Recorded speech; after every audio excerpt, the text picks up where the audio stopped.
আল্লাহর জন্য যখন ডাক আসবে, নবীর জন্য যখন ডাক আসবে, যারা ইসলামের জন্য শাহাদাত বরণ করবে, হাসরের ময়দানে আল্লাহ বলবে, এই শহীদ কারা? এই শহীদরা দাঁড়িয়ে যাবে, বলবে যাও তোমার আব্বা আমাকে নিয়ে তুমি জান্নাতে যাও। একটা যুদ্ধ থেকে আল্লাহর নবী ফিরতেছিলেন, একটা মহিলার সামনে দাঁড়িয়ে গেলেন। ওই বৃদ্ধাকে দেখে, ওই মহিলাকে দেখে আল্লাহর নবী বললেন, তুমি কি অমুকের মা না? বলছে জি ইয়া রাসূলুল্লাহ, জি। বলছে কোথায় যাও? তোমার সন্তান আমার সঙ্গে যুদ্ধ করতে করতে শহীদ হয়ে গিয়েছে, তুমি কোথায় যাও? যে লাভ নেই, আমি নিজের হাতে দাফন করে এসেছি। ওই মহিলা বলছে, ইয়া রাসূলুল্লাহ, আপনি তো মিথ্যা বলেন না, সত্যিকার অর্থে আমার সন্তান যেহেতু শাহাদাত বরণ করেছেন, তাহলে আমি এত সময় কাঁদছিলাম, আমি এখন আর কাঁদবো না। এই যে চোখের পানি মুছে ফেললাম, আর কাঁদবো না। আল্লাহর নবী বললেন, কেন?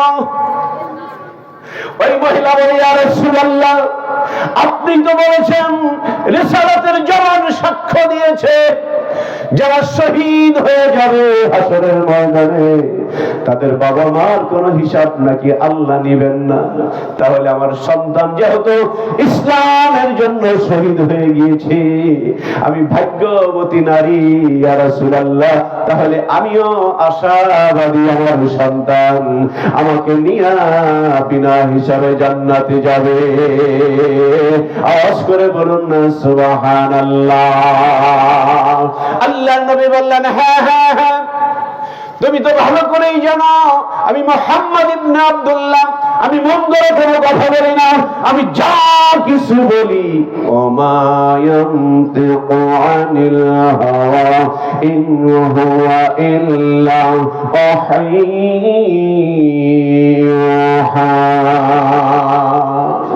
এই দুনিয়ার মানুষ, আমি নবী মুহাম্মদ নিজের মন গড়া কোনো তথ্য আমি তোমাদেরকে দেই না, যা তথ্য দেই সব আমার আল্লাহ জিবরাইল মারফতে যা আমারে শিখাইছে, এই তথ্যগুলোই আমি নবী মুহাম্মদ তোমাদের জন্য দিয়ে থাকি।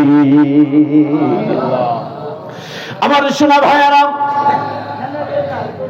এক নাম্বার পাইলাম, চারটের মধ্যে এক নাম্বার গেল। এক নাম্বার কি? যারা শহীদ হবে। আরো ভালো ভালো ওয়াজ আপনারা পরের দুই বক্তার কাছ থেকে শুনবেন।